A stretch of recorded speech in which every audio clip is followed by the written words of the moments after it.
Suivez le journal avec STM Transport Voyageurs. Une nouvelle façon de voyager.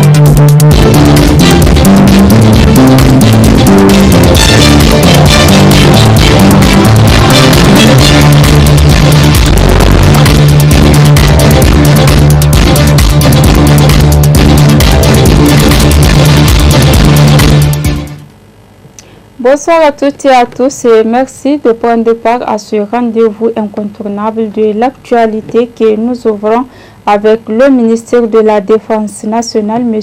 Al-Kassoum Indatou, qui a présidé ce 10 août au centre d'instruction de Tondibia la cérémonie de triomphe de la 17e promotion de l'école de formation et des officiers des forces armées nigériennes et Fofane baptisé Jibo Bakari. La rédaction vous en dira un peu plus.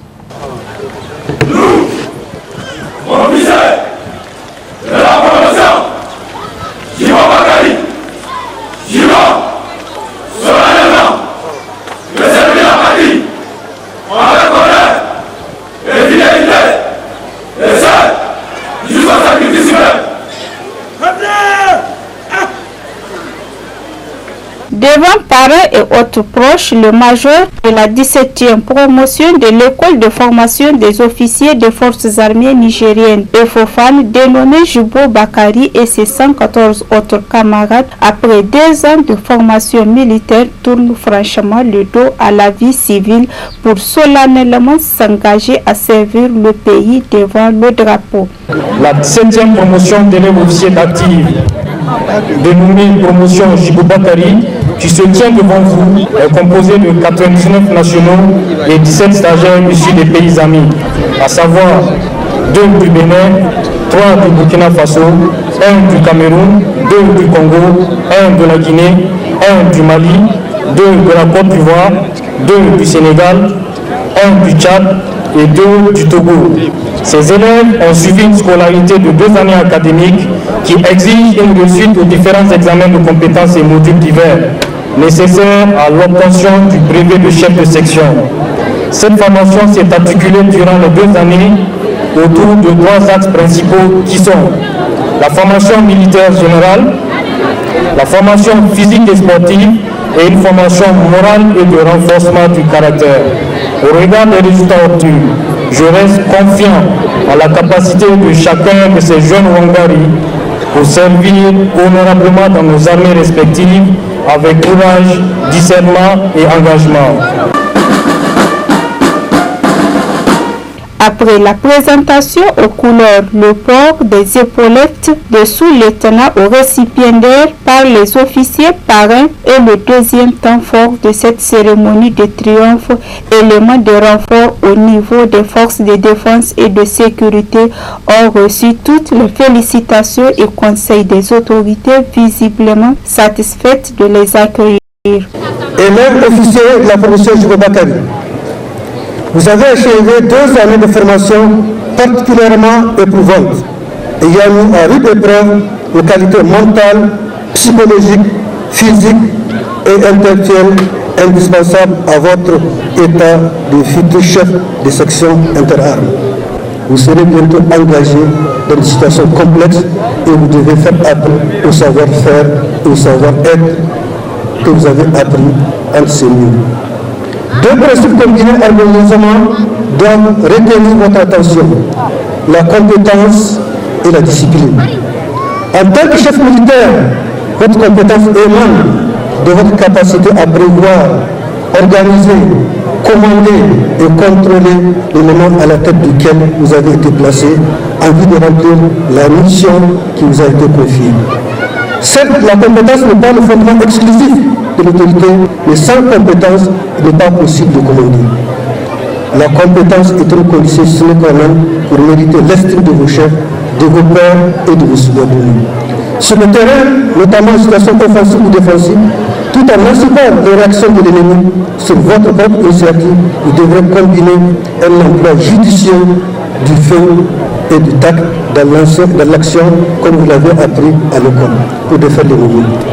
Toutefois, la compétence que vous avez acquise au cours de formation initiale devrait être perfectionnée pour être en mesure de mieux servir et transférer vos connaissances à vos hommes.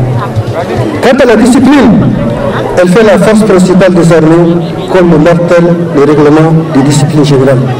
Votre rôle est de faire observer cette discipline.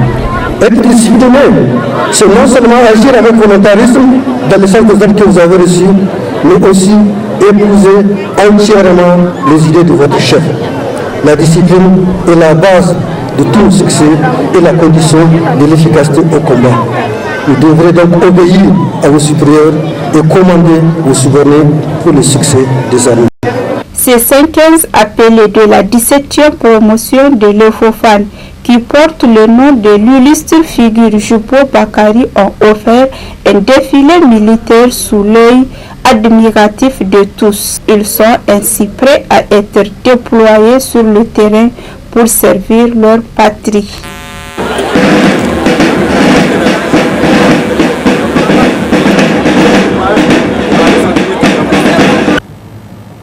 Le collectif de l'intersyndicale des travailleurs du Niger, ITN, a rendu publique une déclaration sur la hausse du prix du gasoil.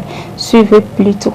L'intersyndicale des travailleurs du Niger, réunie ce jour 10 août 2022, en session extraordinaire afin d'examiner la rencontre avec le président de la République relative à l'augmentation du prix du gasoil. L'intersyndicale des travailleurs du Niger, ITN, composée de la CGSL Niger, la CNT, l'USTN et l'USPT, fait la déclaration dont la teneur suit. En réaction à la déclaration rendue publique le jeudi 4 août 2022 par les centrales syndicales membres de l'ITN, le président de la République nous conviait à une rencontre le samedi 6 août à son cabinet. Cette rencontre s'est déroulée exclusivement sur la question de l'augmentation de 130 francs sur le prix du litre du gasoil. Ainsi, après analyse approfondie des raisons avancées par le président de la République, l'intersyndicale des travailleurs ITN constate qu'il ne s'agit ni plus ni moins que de venir au secours de la SONIDEP, une société victime du manque d'orthodoxie dans sa gestion. Et si elle est fortement endettée et n'arrive plus à constituer le moindre stock pour la consommation nationale, c'est du fait de la responsabilité de ceux qui l'ont géré, car les prix n'ont guère changé au niveau de la SORAS. La mauvaise gestion gouvernementale, la lutte continue, tous unis, nous restons, la victoire est Aussi, toute tentative de lier cette hausse à la volonté de s'aligner avec les pays de la sous-région qui n'ont pas les mêmes réalités socio-économiques que le nôtre, dans le souci de protéger la production interne, relève de la duperie. Du reste, le Nigeria, afin d'endiguer la contrebande de marchandises, notamment du riz, a fermé sa frontière pendant 15 mois. Ces arguments tout aussi fallacieux que saugrenus ne sauraient convaincre le plus naïf des Nigériens.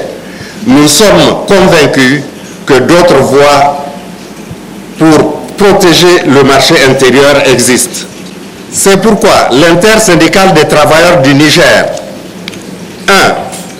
constate que le dialogue social, principe cardinal de l'OIT, et le caractère démocratique de l'État, selon lequel les décisions en matière de gouvernance sont concertées et non imposées, sont en train d'être enterrées au Niger, ce qui constitue un grave recul pour la démocratie et une réelle menace sur l'état de droit.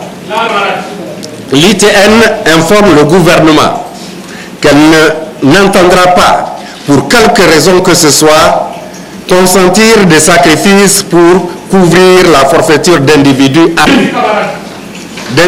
avides qui s'enrichissent impunément sur le dos du contribuable nigérien. 3. Exige par conséquent un audit indépendant de la SONIDEP et du Fonds de l'énergie afin de faire toute la lumière sur leur gestion. Rappelle au président de la République son devoir constitutionnel de protéger et préserver les ressources nationales au seul profit des Nigériens. 5. Rejette les arguments avancés par le gouvernement et reste ferme et intransigeant sur l'annulation de cette décision impopulaire qui a déjà commencé à engendrer des effets néfastes sur les produits de première nécessité et les coûts du transport. 6. Demande au gouvernement de prendre toute la mesure du problème afin d'éviter à notre pays des épreuves inutiles aux conséquences imprévisibles et dont il sera le seul comptable devant l'histoire. 7. Enfin, l'ITN appelle les travailleuses et travailleurs à une mobilisation massive pour les actions à venir. Aucun sacrifice n'est de trop pour établir un État respectueux des droits de la personne. Au Niger, la crise sécuritaire qui touche certaines régions du pays depuis quelques années limite l'accès de la population à certains droits fondamentaux. Pourtant, des mécanismes juridiques existent de même que des initiatives au plan national pour pallier à cette problématique. Suivez ce reportage du studio Kalangu. Au Niger, la crise sécuritaire qui sévit depuis quelques années dans certaines parties du pays affecte la population. Au-delà des morts et des blessés internes, la population rencontre des problèmes dans la jouissance de certains droits fondamentaux comme l'accès à l'éducation ou la libre circulation.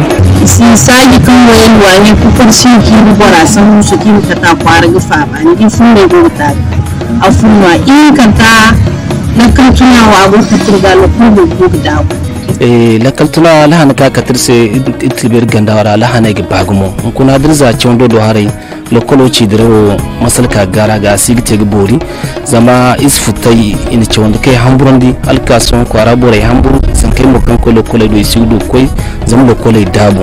Pourtant, des mécanismes juridiques comme le droit international humanitaire encouragent les gouvernements à être plus regardants quant au respect du droit des personnes en zone de conflit. Les textes qui constituent le droit international humanitaire, ce sont les conventions de Genève et leurs protocoles additionnels. C'est d'une part les blessés, malades et naufragés, ce sont les deux premières conventions. Et puis la troisième convention, elle parle des prisonniers de guerre. Et la quatrième convention, elle parle de la population civile. Et dans le sens de l'adoption de traités, de lois relatives au VIH. Dans ce sens-là, je pense que le Niger il fait un bon travail. Il a ratifié la plupart des traités et conventions liés au VIH. Je peux citer par exemple la loi qui met en œuvre la convention de Kampala sur les personnes déplacées internes. Ça, c'est une loi typiquement qui est assez rare à l'échelle même africaine. Il n'y a pas beaucoup de pays qui ont adopté une loi.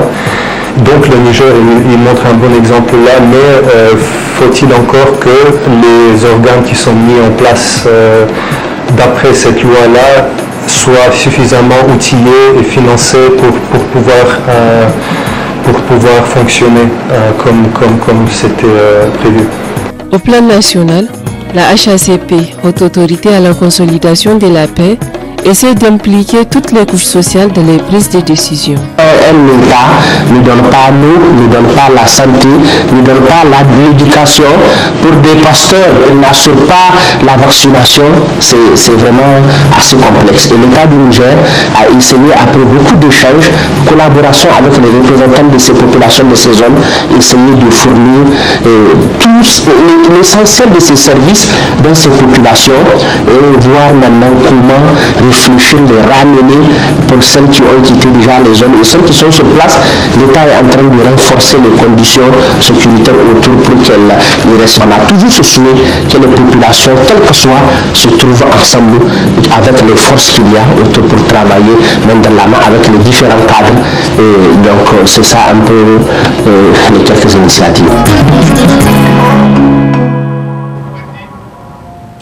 L'informatique est un domaine d'activité scientifique et technique qui prend de plus en plus de l'ampleur à Niamey pendant ces vacances. Bon nombre de personnes s'intéressent à la formation de l'informatique dans les cybercafés et autres. Une de nos équipes s'est intéressée à ce sujet. Plus de précisions dans ce reportage de Arecha Imalast et Abdel Nasser Abdou. Les vacances sont pour certains élèves et étudiants un moment propice pour les cours à l'initiation de l'informatique organisés à Niamey de longue et courte durée et cela à vil prix afin de permettre aux élèves et étudiants de bien se perfectionner et qui désirent quitter le monde des analphabètes, surtout en cette ère des nouvelles technologies de l'information. Cette initiative s'est répandue dans plusieurs localités du Niger afin d'initier les populations en informatique. De nos jours, l'outil informatique devient indispensable dans tous les secteurs d'activité, plus précisément dans les administrations publiques comme privées. Et ce qui fait qu'au Niger, environ 80% de la population ne sont pas informatisés, pour dire qu'ils ne touchent pas au clavier ou à la souris, afin de connaître plus l'importance de l'outil informatique. Le rôle de l'informatique aujourd'hui, sans le savoir que dans l'administration nigérienne d'abord, l'informatique occupe une place très importante. Et non seulement ça, il faut retenir qu'aujourd'hui, la jeunesse a besoin de l'informatique pour mieux étudier s'il le faut.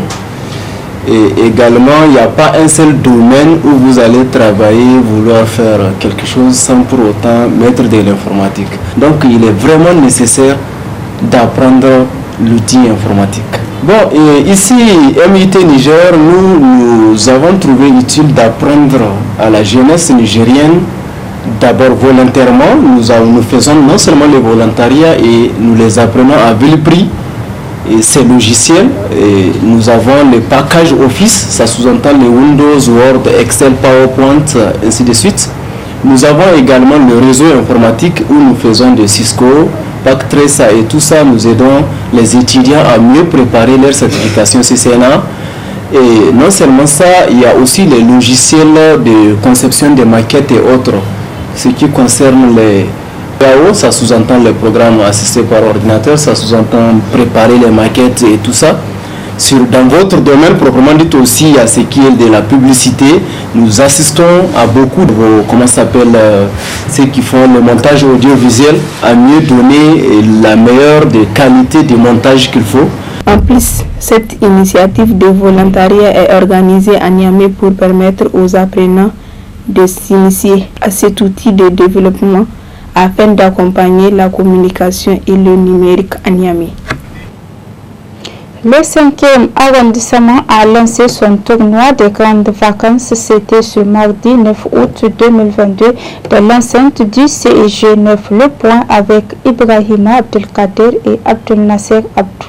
12 équipes de moins de 17 ans, 16 équipes seniors, c'est au total 28 équipes qui vont compétir dans un délai de 21 jours au tournoi des grandes vacances à Harobanda 2022. Cette 16e édition, parrainée par l'Agence pour la modernisation des villes du Niger, a démarré d'abord avec un défilé de toutes les équipes.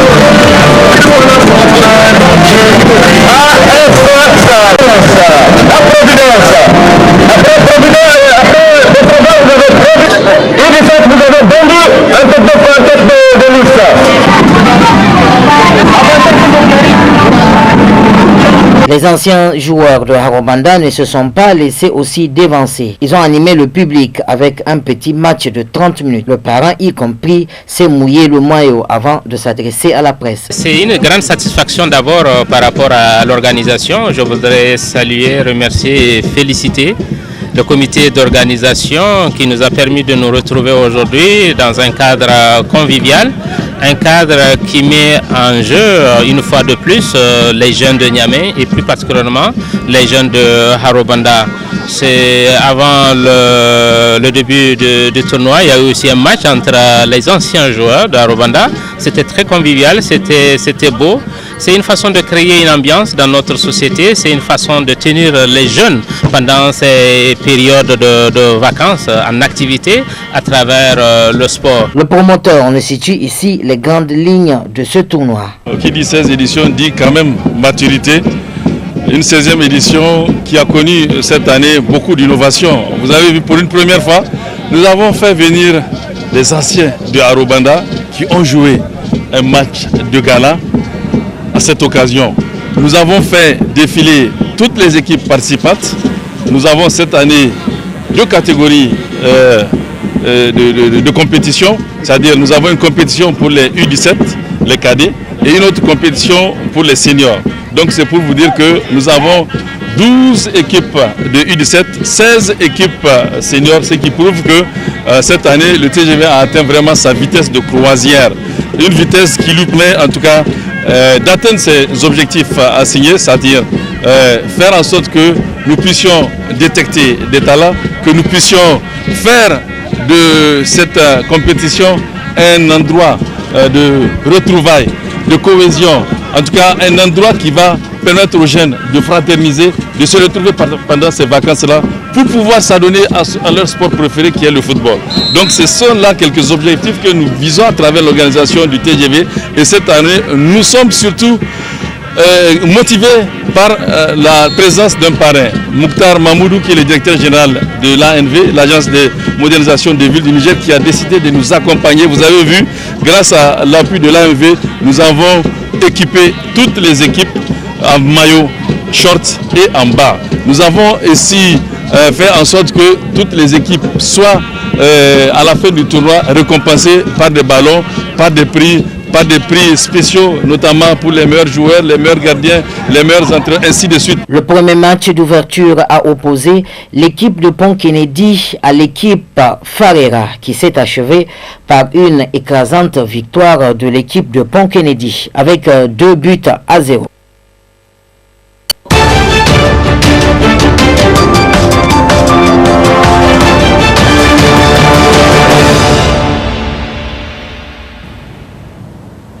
Actualité internationale de cette édition, une explosion a touché un dépôt de munitions russes. On dénombre un mort et beaucoup de dégâts. Suivez plutôt ce reportage de France 24. Le ciel de cette ville de l'ouest de la Crimée recouvert d'un épais nuage noir. Plusieurs explosions viennent tout juste de se produire. Elles ont eu lieu tout près d'un aérodrome militaire russe dans un dépôt de munitions. Des explosions qui ont fait au moins un mort et plusieurs blessés.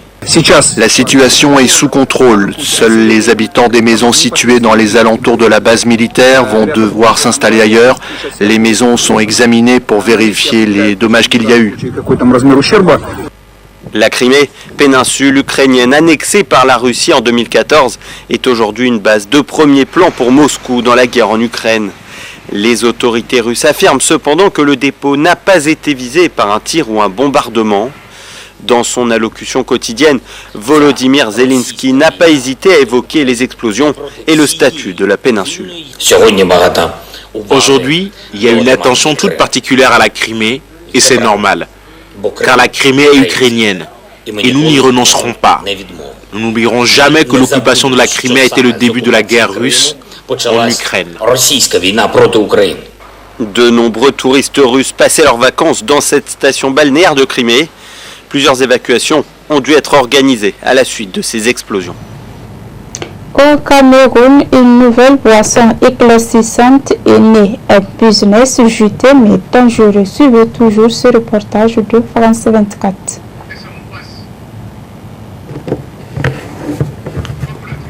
Et c'est ici que prend fin cette édition d'information. Monsieur, dames, merci de votre aimable attention. Restez en compagnie de nos programmes. Au revoir.